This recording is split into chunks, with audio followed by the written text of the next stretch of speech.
Assalamualaikum warahmatullahi wabarakatuh. Perkenalkan, kami dari kelompok B akan mempresentasikan tentang pengelolaan penyakit tanaman. Di sini kelompok kami terdiri dari 6. Yang pertama ada Endah Kumalasi dengan NIM 39, Dwi Ina Sulfana NIM 47, Wina Wiliandari NIM 48, Fitria Indah Susanti NIM 56, Pemi dengan NIM 50, dan Camelia dengan NIM 65. Next.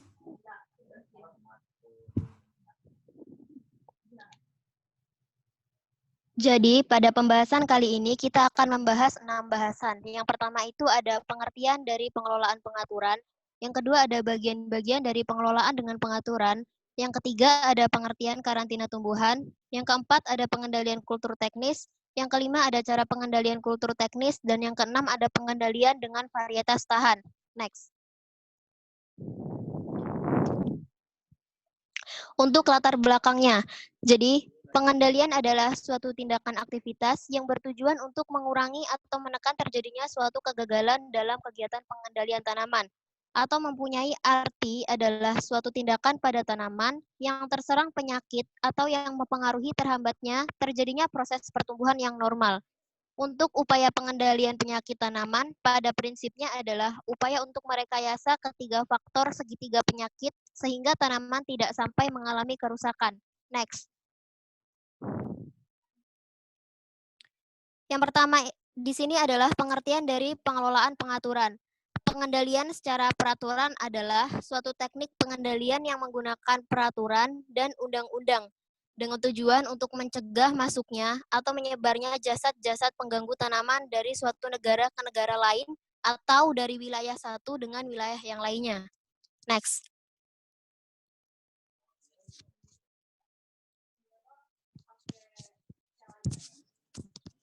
Selanjutnya itu ada bagian-bagian pengelolaan atau pengendalian dengan peraturan. Yang pertama ada karantina tumbuhan. Tujuan karantina tumbuhan adalah mencegah pemasukan dan penyebaran organisme pengganggu tumbuh karantina atau OPTK ke suatu negara atau daerah yang masih bebas dari OPT tersebut. Terus yang kedua ada eradikasi atau pembersihan.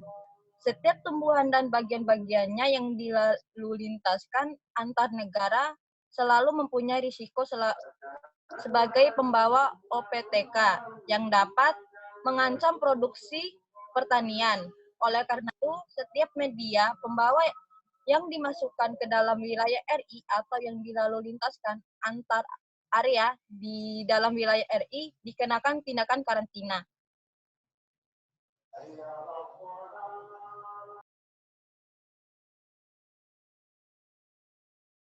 Kemudian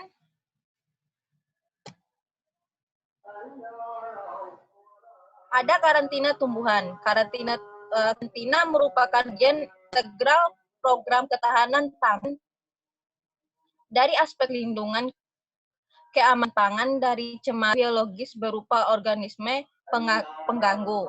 Karantina mencegah pada lini pertama dari ancaman masuk OPT asing yang dapat terbawa pada komoditas pertanian, orang, barang.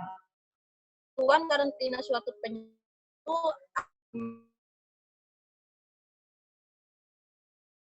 kedua, daerah penyebarannya, 3, penggunaan pengaturan, keempat, pengembangan dan kerugian yang ditimbulkan, 5, efektivitas karantina. Next.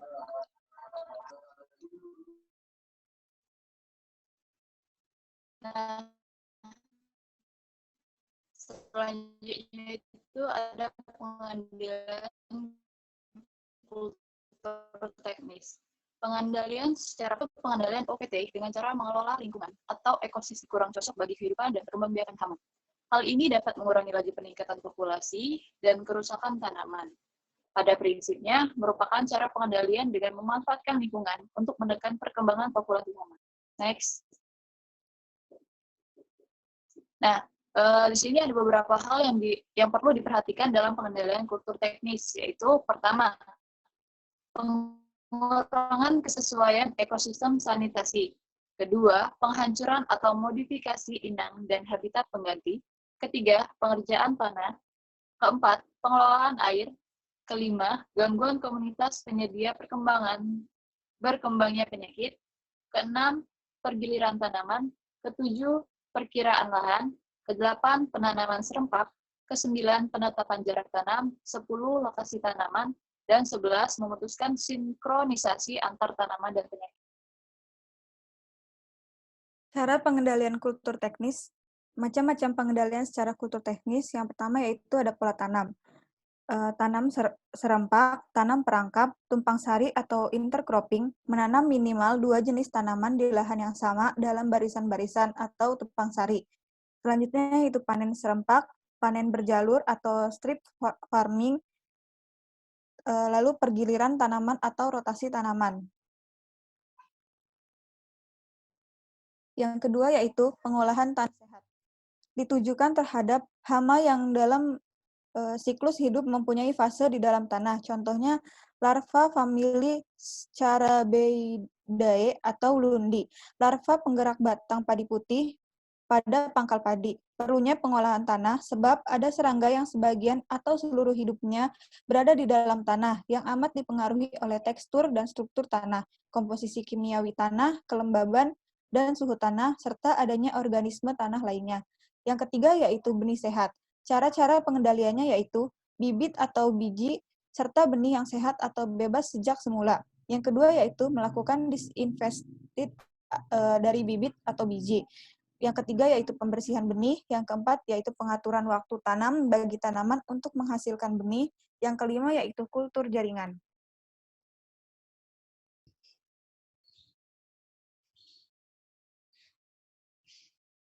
Selanjutnya yaitu pemangkasan.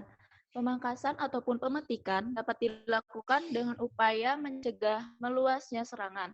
Pemangkasan ataupun pemetikan dilakukan saat populasi hama tinggi. Nah, contohnya itu tungau. Pemangkasan dapat terbuang banyak mungkin telur-telur dan tungaunya. Hasil pemangkasan ini kemudian dibakar. Yang kelima yaitu pengelolaan air. Nah, pengelolaan itu irigasi. Nah, Scleropaga innota Yumpula depun. Secara tidak langsung itu ada perubahan iklim mikro terutama RH. Contohnya yaitu air merupakan kebutuhan pada tanaman padi dan fase pertumbuhan vegetatif. Tetapi kebutuhan air perlu pengaturan supaya tanaman terhindar dari kerusakan oleh jasad pengganggu. Serangan keong emas akan meningkat pada tanaman padi yang berumur kurang dari 1 bulan di lapangan jika digenangi dengan air. Next.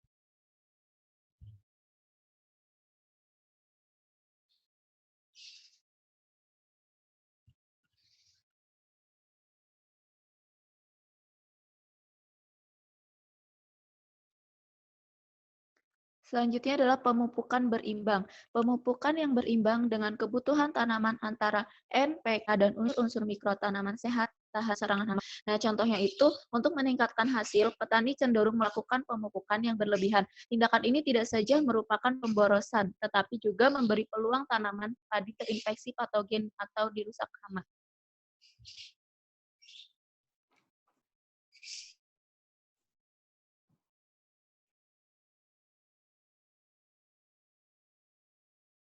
Yang selanjutnya itu ada pengendalian dengan varietas yang tahan. Tanaman yang tahan merupakan tanaman yang menderita kerusakan yang lebih sedikit bila dibandingkan dengan tanaman yang lain dalam keadaan lingkungan yang sama dengan tingkat populasi hama yang sama. Jadi tanaman yang tahan itu kehidupan dan perkembangbiakan hama menjadi lebih terhambat dibandingkan populasi tersebut berada pada tanaman yang peka atau tidak tahan. Sifat dari ketahanan ini merupakan sifat asli yang diturunkan atau terbawa oleh faktor genetik. Di sini ada 3 mekanisme ketahanan tanaman menurut Painter 1951, yaitu ada 3, preference, antibiotis, sama toleransi. Yang pertama itu ada preference, yang merupakan antisenosis, yaitu tanaman tidak dipilih oleh serangga sebagai makanan, tempat bertelur, dan tempat berlindung. Yang kedua itu antibiosis, yang merupakan tanaman ini memberikan efek yang negatif pada serangga hama apabila si hama tersebut memakan tanaman.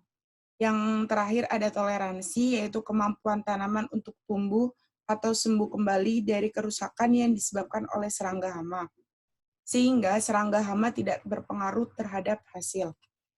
Kesimpulan pada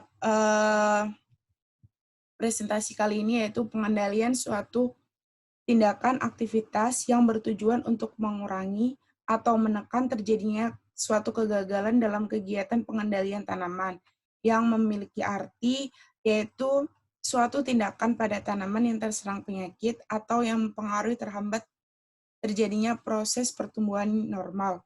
Pengendalian secara peraturan yaitu suatu teknik pengendalian yang menggunakan peraturan dan undang-undang dengan tujuan untuk mencegah masuknya atau menyebarnya zat-zat pengganggu tanaman dari suatu negara ke negara lain, dari suatu wilayah dengan wilayah yang lain. Peraturan perundang-undangan yang digunakan yaitu Undang-Undang Nomor 12 Tahun 1992 tentang Sistem Budidaya Tanaman, Undang-Undang Nomor 16 Tahun 1992 tentang Karantina Hewan dan Tumbuhan, dan Undang-Undang Nomor 6 Tahun 1995 tentang Perlindungan Tanaman. Pengendalian secara kultur teknis merupakan cara pengendalian dengan menggunakan langkah-langkah bercocok tanam atau kultur teknis yang lazim dan tepat dengan mengelola lingkungan sedemikian rupa, sehingga dapat mencegah infeksi patogen, mengurangi peningkatan patogen, mencegah kerusakan, serta dapat menguntungkan bagi musuh alami dan mikroorganisme antagonis. Mungkin itu sekian dari kelompok kami. Apabila ada kekurangan dan kesalahan, mohon dimaafkan.